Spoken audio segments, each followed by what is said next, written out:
তো বন্ধুরা এটাই বলবো, এরকম ভিডিও, ঘোরার ভিডিও এরকম দেখতে থাকবে। আর হালিশহর স্কিল ইন্ডিয়া মিশন যেটা রয়েছে ওটা অ্যাডমিশন নিয়ে নাও। আর ওখানে অ্যাডমিশন ওপেন হয়ে গেছে, তো অ্যাডমিশনটা নিতে থাকো। আর স্টুডেন্টদের বলবো আসো, যা ডাউট রয়েছে, কোয়ারিজ রয়েছে, ওখানে টিচার অ্যাভেলেবেল রয়েছে, টিচারদের পেয়ে যাবে। কেউ দেখছো?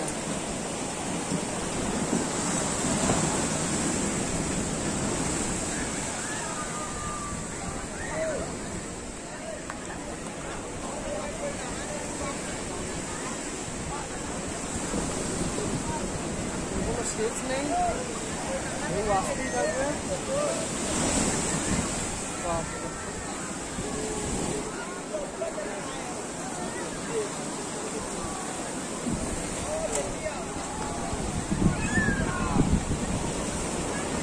কেউ এখানে আসতেই থাকবে।